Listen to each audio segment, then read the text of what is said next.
Este contenido fue desarrollado por la Asociación Economía, Sostenibilidad e Interseccionalidad AESI, ONG peruana.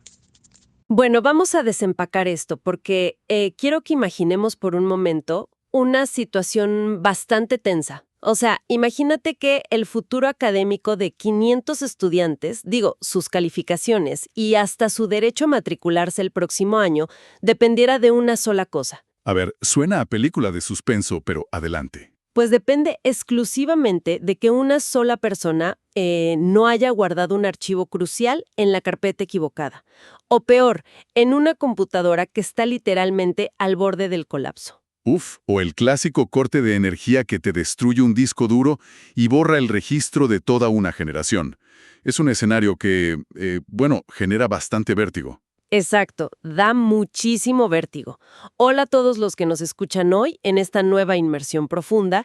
Yo soy su anfitriona de siempre, súper emocionada de adentrarnos en este tema, porque hoy en día la infraestructura educativa no es solo ladrillos y cemento. Para nada, está construida sobre contraseñas, bases de datos y portales. Y yo, como siempre, estoy aquí para aportar el lado analítico a nuestra exploración. Es un gusto acompañarles. Y es que, para entender cómo se sostiene este edificio digital, hoy tenemos una misión fascinante.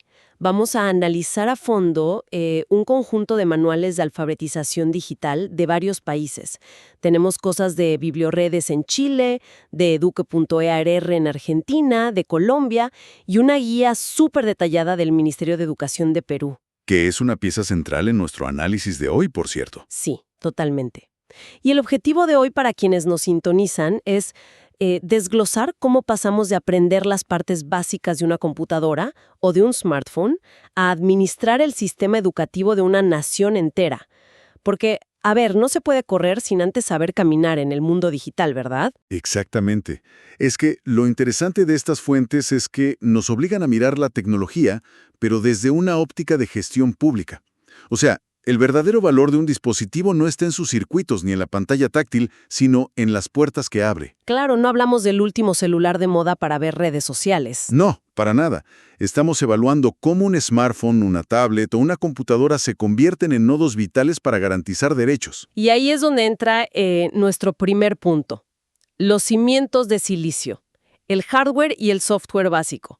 Para mucha de nuestra audiencia, hablar de qué es un teclado o un mouse puede sonar a historia antigua, ¿no? Sí, a clase de computación de los años 90. Tal cual. Sin embargo, me llamó muchísimo la atención que la guía del Ministerio de Perú es tajante en esto. O sea, exige que los directores de escuelas dominen esta base física y virtual, pero desde cero. No asume ningún conocimiento previo. Y tiene mucho sentido cuando consideras la geografía de la región.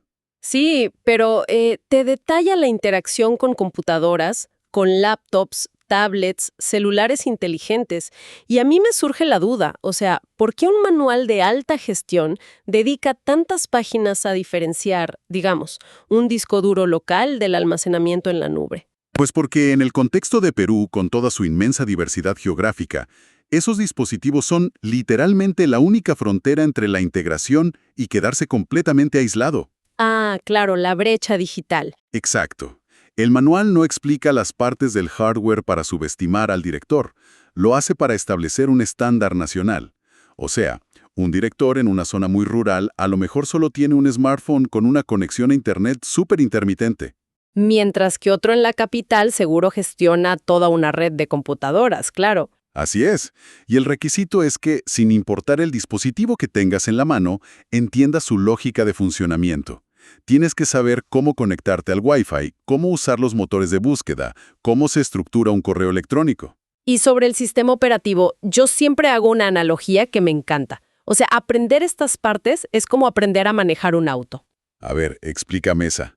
Serían como el volante y los pedales, ¿no? Son las herramientas físicas con las que interactúas. Pero el sistema operativo es como el motor invisible. O sea, es lo que hace que todo el auto avance, aunque no lo veas directamente. Es una buena analogía. Y documentos como los de Argentina o Colombia insisten en esto, porque comprender esa lógica del motor te da autonomía. Autonomía para no depender del técnico de la escuela todo el tiempo, me imagino. Exacto. O para migrar a herramientas de software libre en la educación, por ejemplo. Este contenido Y fue no es solo hacer desarrollado clic por la por hacer Asociación clic. Economía, Es la base Sostenibilidad e absoluta de la seguridad Interseccionalidad informática. AESI, Saber ONG cómo peruana. organizar tus carpetas y ventanas no es una cuestión de tener el escritorio bonito. Es protección de datos puros y duros. Totalmente. Es un protocolo de seguridad. Ok, entonces, digamos que nuestro director de escuela ya domina todo este entorno. Ya entiende su computadora, organiza sus archivos, manda correos con seguridad. El análisis de las fuentes aquí da un salto enorme, Un salto bastante ambicioso, ¿sí? muy ambicioso, porque el Ministerio de Educación en Perú toma esta alfabetización básica y dice, bueno, ahora esto es un mandato de liderazgo nacional basado en los estándares ISTE, que es la Sociedad Internacional para la Tecnología en la Educación. Así es. Los estándares ISTE son como este marco global de lo que significa liderar en la era digital. Y Perú exige que sus directivos cumplan con el perfil de, y cito, líder visionario. Líder visionario, suena súper imponente. Corresponde al estándar 1, sí. Se supone que el director debe inspirar la integración de las TIC, las tecnologías de la información, en la enseñanza de toda su escuela. Y aquí te tengo que lanzar una pregunta un poco crítica, o sea, un pushback. Porque, digo, es muy fácil decir en un papel que un director debe ser un líder tecnológico. Ajá. Pero si acabamos de establecer que en muchos casos apenas están aprendiendo a organizar los iconos en su pantalla o a usar procesadores de texto, ¿no es un salto demasiado grande pedirles una visión tecnológica nacional? O sea, es como pedirle a quien apenas sabe usar las marchas del auto que diseñe la logística de toda una flota de camiones. Es una duda genuina y, de hecho, es ahí donde suelen tropezar muchas políticas públicas, o sea, en la implementación. Pero la genialidad de este diseño escalonado en Perú es cómo redefinen el liderazgo. ¿A qué te refieres con redefinir? ¿A qué no te están pidiendo que te vuelvas un programador experto de la noche a la mañana? La clave está en lo que ISTE llama la competencia digital. Se trata del estándar 5, la ciudadanía digital. ¿Qué? ¿Y eso cómo se ve en el día a día de una escuela? Se ven las decisiones. Un director, usando cualquier dispositivo básico, digamos una tablet o su celular, tiene que tener el criterio para saber qué herramientas elegir para garantizar un acceso equitativo a sus estudiantes. O sea, resolver problemas cotidianos con la tecnología que ya tienen. Exacto, volviendo a tu ejemplo del archivo perdido. Si un director simplemente logra organizar la información en carpetas compartidas en la nube para que no se pierdan los historiales de los niños, ya está siendo un líder visionario. Está protegiendo la memoria de su escuela. Claro, ya no está perdiendo el registro físico en un incendio. Digo, metafóricamente hablando. Literalmente. Y una vez que dominan eso, ya pueden entrar de lleno al ecosistema digital para el aprendizaje, que es el siguiente gran paso. Y aquí es donde se pone realmente interesante, porque pasamos a las herramientas específicas. Hablamos de Perú Educa. Este es el sistema digital para el aprendizaje de Perú. Y lo puedes acceder desde PC, tablet, smartphone, lo que sea. Y es un sistema masivo. Estamos hablando de millones de usuarios interactuando a nivel nacional. Sí, y tiene de todo, ¿eh? Genera espacios de trabajo colaborativo, foros para debatir, blogs, aulas virtuales para los profes y hasta videoconferencias. Pero, y aquí te va lo que me dejó verdaderamente asombrada cuando leía la guía. Lo de los puntos, ¿no? Lo de los puntos. O sea, el sistema tiene un componente de gamificación súper fuerte. Cada vez que colaboras o subes un material, el sistema te da un puntaje. Y así los profesores van subiendo de categoría y de nivel, y hasta obtienen premios y roles. Es tomar directamente la arquitectura de un videojuego y meterla en el sistema educativo. Totalmente. Pero confieso que, me causó un poco de fricción. O sea, ¿no te parece que usar puntitos y niveles como si fuera un jueguito de celular es un poco condescendiente para profesionales adultos que manejan la educación del país? Pues a primera vista es una reacción súper común ver la gamificación en el trabajo, con un poco de escepticismo. O sea, pensar que es infantilizar el trabajo. Sí, exacto. Como darles una estrellita en la frente. Pero si lo miras desde el punto de vista conductual, tiene muchísimo sentido y es súper efectivo. En la educación tradicional hay un problema grave y es que el trabajo del docente es casi invisible. Oh, claro, porque están solos en su salón con la puerta cerrada. Exacto. Nadie ve si un profesor diseñó una estrategia increíble para enseñar matemáticas. Lo que hace el sistema de recompensas en Perú Educa es sacar ese conocimiento a la luz. Lo vuelve visible para toda la comunidad. Sí, fomenta lo que el estándar 2 de ISTE Este llama contenido una fue cultura de desarrollado por la aprendizaje Asociación dinámica. Economía, Rompe por Sostenibilidad e completo el aislamiento Interseccionalidad geográfico. AESI, De ONG repente, peruana. un profesor en la Amazonía publica su clase, un director en la costa la usa, y el sistema les da puntos a ambos por colaborar. O sea, los puntos no son un jueguito, son como una moneda de validación profesional entre colegas. Tal cual. Construyen una comunidad global y local al mismo tiempo. Y todo esto lo hacen interactuando muchas veces desde un simple teléfono inteligente. ¡Wow! Visto así cambia por completo la perspectiva. Ahora, si Peroeduca es, digamos, el corazón pedagógico y colaborativo del sistema, pues también hay un cerebro. El cerebro administrativo que maneja los datos puros y duros. La columna vertebral del sistema. Exacto. Y en nuestra exploración de las fuentes, eso nos lleva directamente al SIAGE y al aplicativo Excel PAIT, que son, bueno, los pilares de la gestión en Perú. Entrar al CIAGE es hablar de infraestructura mayor. Es el sistema de información de apoyo a la gestión de la institución educativa. Es obligatorio, por cierto. Sí, y lo maneja todo. Matrículas, asistencia, evaluaciones. O sea, genera las nóminas y las actas oficiales a nivel nacional. Hasta los padres pueden ver las notas en línea. Es una base de datos colosal. Yo me lo imagino. Y para quienes nos escuchan, piensen en esto como un gigantesco archivador digital, pero totalmente transparente.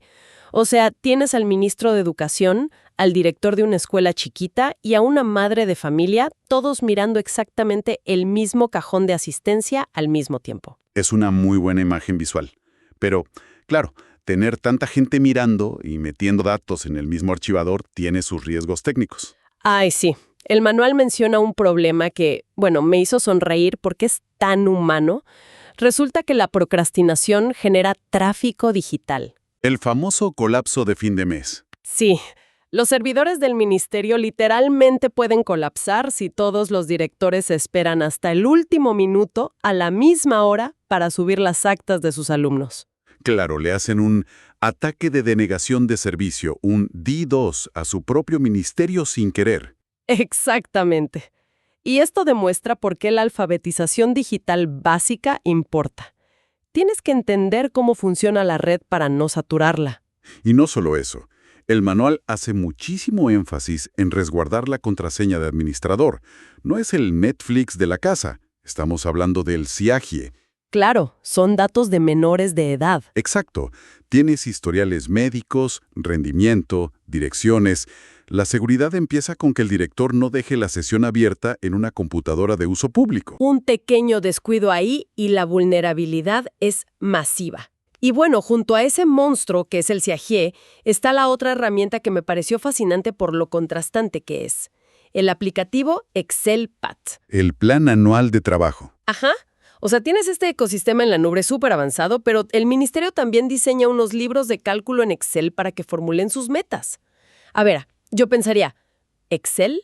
¿No suena a dar un paso atrás en la tecnología? Podría parecerlo, sí, pero la hoja de cálculo sigue siendo una herramienta absolutamente vital por una razón muy sencilla, y es el trabajo fuera de línea. Ah, sin internet. Exacto. O sea, imagina un director en una zona rural, descarga su Excel PAT y puede pasar días enteros trabajando en sus indicadores, comparando datos de años anteriores, viendo porcentajes de asistencia, sin el estrés de que se le caiga el Wi-Fi y pierda su trabajo. Claro, la nube es maravillosa hasta que te quedas sin señal. Tal cual. Y además, Excel permite traducir todas esas metas abstractas de educación en datos 100% medibles. Tomas un concepto enorme y lo vuelves un porcentaje que puedes monitorear y usar para tomar decisiones reales en tu escuela. Es como el puente perfecto entre la gran base de datos nacional y la computadora de escritorio local del director.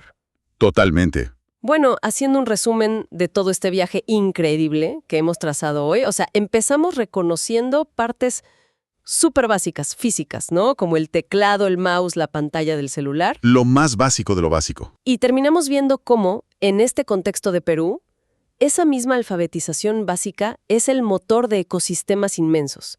Hablamos de Peroeduca, de gamificación para aprender, del SIAGIE para la gestión y del Excel PAT para proyectar el futuro de millones de estudiantes. Es un trayecto fascinante de la política pública.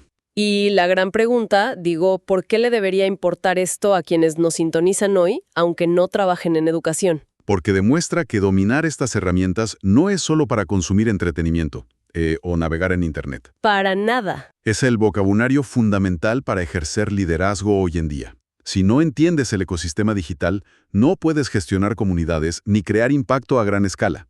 Es así de simple. O sea, es el nuevo lenguaje del mundo profesional. Y eso nos deja flotando un pensamiento final que creo que es bastante provocativo para nuestra audiencia. A ver qué piensas. Te escucho. Si hoy en día la eficacia y el verdadero liderazgo de un director de escuela, o sea, una profesión tan de contacto humano, se mide por su huella digital y su capacidad para gestionar datos en estas plataformas nacionales. Ajá. ¿Cuánto falta para que cualquier otra profesión, cualquier trabajo orientado al servicio humano, dependa por completo de un panel de control digital para demostrar su verdadero impacto en el mundo físico?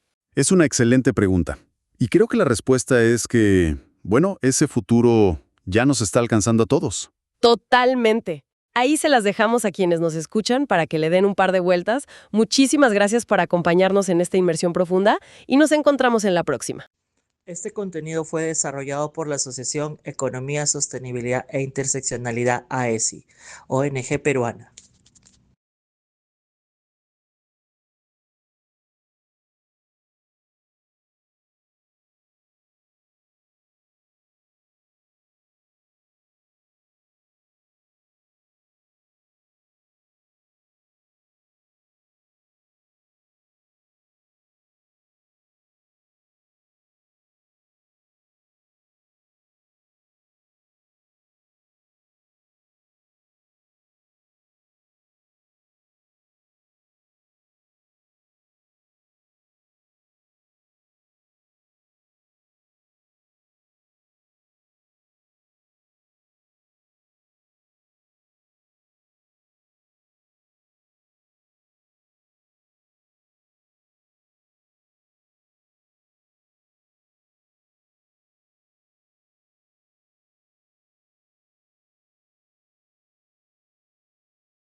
Este contenido fue desarrollado por la Asociación Economía, Sostenibilidad e Interseccionalidad AESI, ONG peruana.